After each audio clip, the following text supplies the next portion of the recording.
নমস্কার বন্ধুরা, আজকে আমি নিয়ে এসেছি একটা সহজ রেসিপি। এই রেসিপিটা আপনারা উপোস টুপোস করলে বাড়িতে বানিয়ে খেতে পারবেন। খুবই সহজ, খুবই তাড়াতাড়ি হয়ে যায়। আমি এই সাবুদানাটা 2.5-3 ঘন্টা আগে ভিজিয়ে দিয়েছি। 2.5 ঘন্টা 3 ঘন্টা আগে ভিজিয়ে দিয়েছি, দিয়ে আমি জল ঝরিয়ে নিয়েছি। আর নিয়েছি এখানটায় আলু কেটে নিয়েছি ছোট ছোট করে, আদা গ্রেট করে নিয়েছি, কাঁচা লঙ্কা কেটে নিয়েছি, ধনেপাতা কুচিয়ে নিয়েছি, আর নিয়েছি বাদাম গুঁড়ো করে নিয়েছি, ভাজা বাদাম গুঁড়ো করে নিয়েছি। এবার কড়াইয়ের মধ্যে আমি তেল দেবো।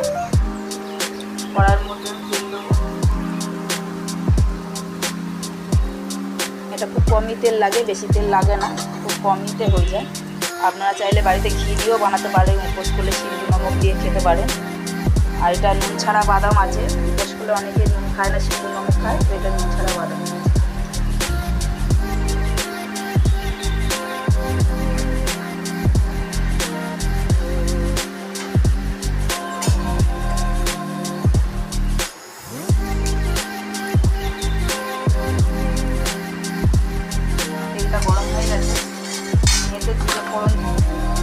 তেলটা গরম হয়েছে, আমি জিরে ফোড়ন দিয়ে দেবো।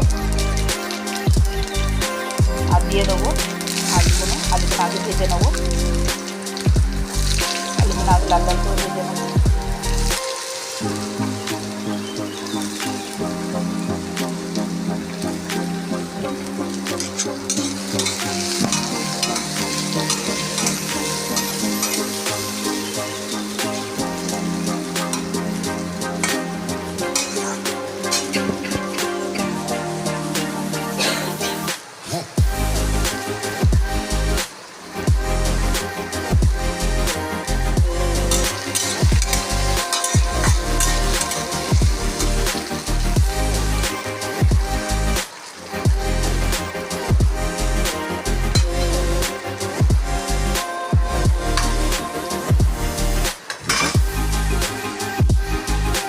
লাল লাল করে ভাজা হয়ে গেছে।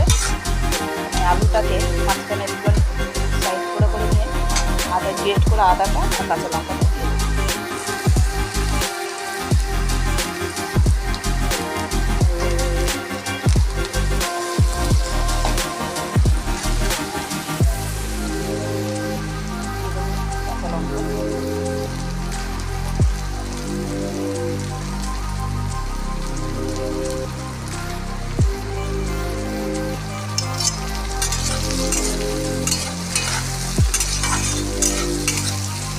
আদাটাকে আর কাঁচা লঙ্কাটাকে একটু ভেজে নেবো অল্প করে।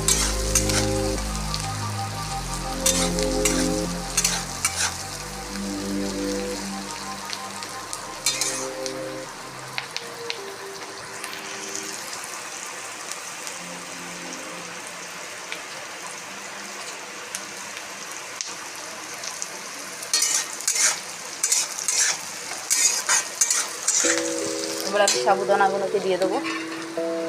সাবুদানাটাকে এইভাবে ঝুড়ির মধ্যে রেখে দিলে জল ধরে যাবে। পাতার তলায় রেখে দিলে আধা ঘন্টা জল ধরে যাবে।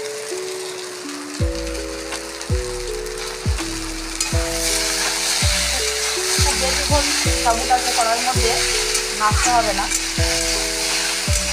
নাড়াচাড়া পরিষ্কার হয়ে যাবে। বড় দানা সাবুটা নেবে, ছোটো দানা সাবুটা নেবে না। ছোটো দানা সাবুটা নিলে হবে না। দিয়ে দেবো লবণ,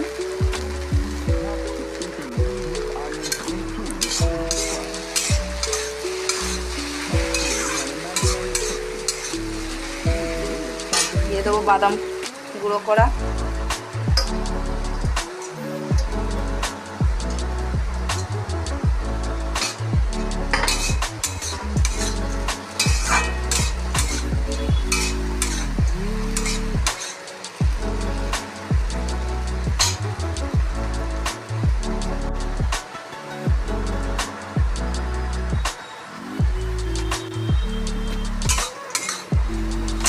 এটা হয়ে এসছে। আমি এবার একটু ধনেপাতা কুচিটা দিয়ে দেবো।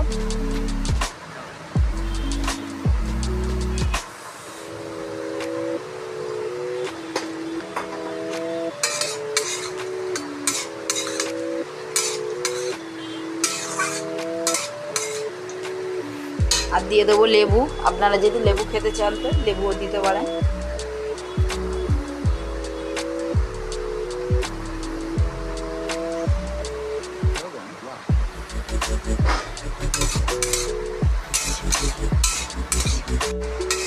সাবুদানাটা হয়ে গেছে, দেখলেন তো কত কম সময়ের মধ্যে হয়ে গেল। এটা বেশিক্ষণ কড়াইয়ের মধ্যে দিয়ে নাড়াচাড়া করতে নেই, তাহলে গলে যাবে।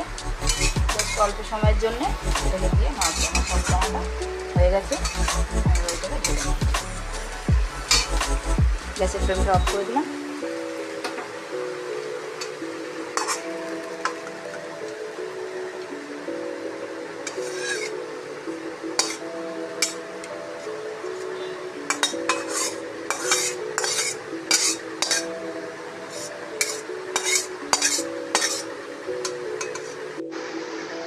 দেখলেন বন্ধুরা, কত সহজে এই রেসিপিটা তৈরি হয়ে গেল।